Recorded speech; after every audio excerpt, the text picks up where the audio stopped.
Identity politics.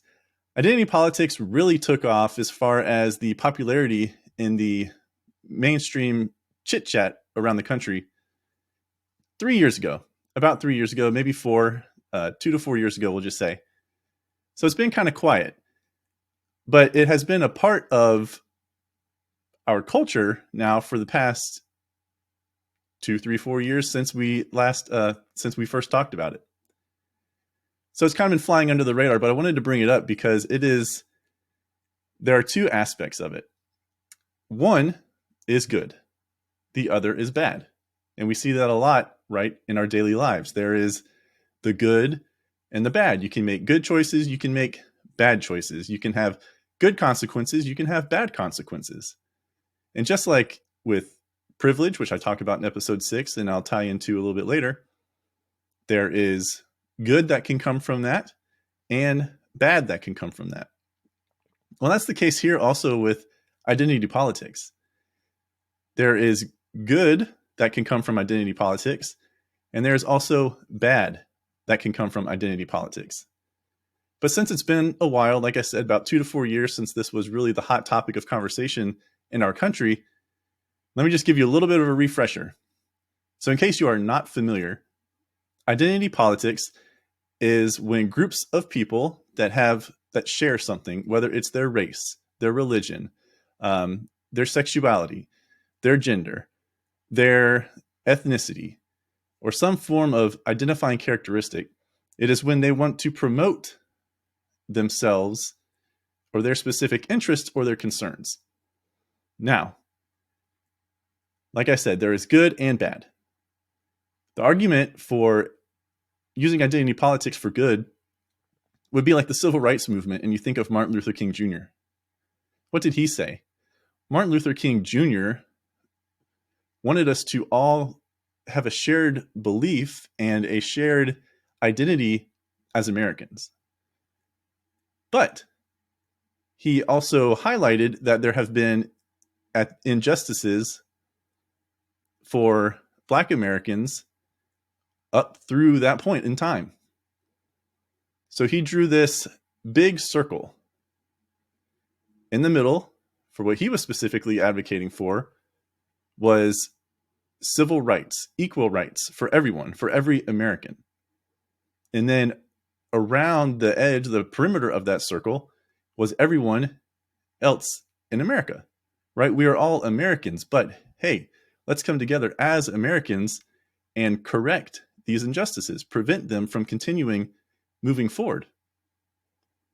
And he was successful in that with the Civil Rights Act. There have been some struggles, or there have been struggles since then, and that is a completely different topic. But that is an example of the good of identity politics. He chose the identity of race and wanting to elevate everyone to the same level. One of his famous remarks from his famous speech in Washington was, judge us not based on the color of our skin, but by the content of our character. That was one of the ultimate goals, was not to look at one another and see each other by the color of our skin, not see each other by our religion, not see each other by our gender, our sex, any of those characteristics, but to see each other as Americans, as a fellow man, someone who is equal to me, and everyone being equal to me. So that's the good. But then there's the bad. Like I said, there's two sides to every coin. There is good and there is bad. Now, the bad that comes from identity politics is when you are using identity politics to elevate yourself based on a characteristic or a prejudice while pushing down and minimizing everyone else. And now, while I was researching for this episode, I came across this debate on intelligence squared. And within that debate, if I remember correctly, the example that was given for this, quote, bad method or the danger of identity politics is the enemy, the common enemy, which states an example of me versus my brother, me and my brother versus my cousin, me and my brother and my cousin versus someone else. Now you may be thinking, okay, the common enemy method, like, okay, can you explain that a little bit more? Sure. So me versus my brother. Let's say that me, and I'll be me in this example, me, let's say my two characteristics that I'm identifying with is that I am gay and a poor, or 3 is gay and a poor minority. Now me versus my brother is not gay, but he is a poor minority. So I have one more characteristic, right? One more maybe injustice or prejudice that I have experienced against me. So me versus my brother, I win. But if me and my brother join together to go against the cousin, then the cousin is not gay, is not poor, just a minority. And then if my brother, me, and my cousin, or our cousin, once we get together and join forces against a total stranger, well, who is that stranger? That stranger can't be gay, can't be a minority, can't be poor. Those would be shared characteristics.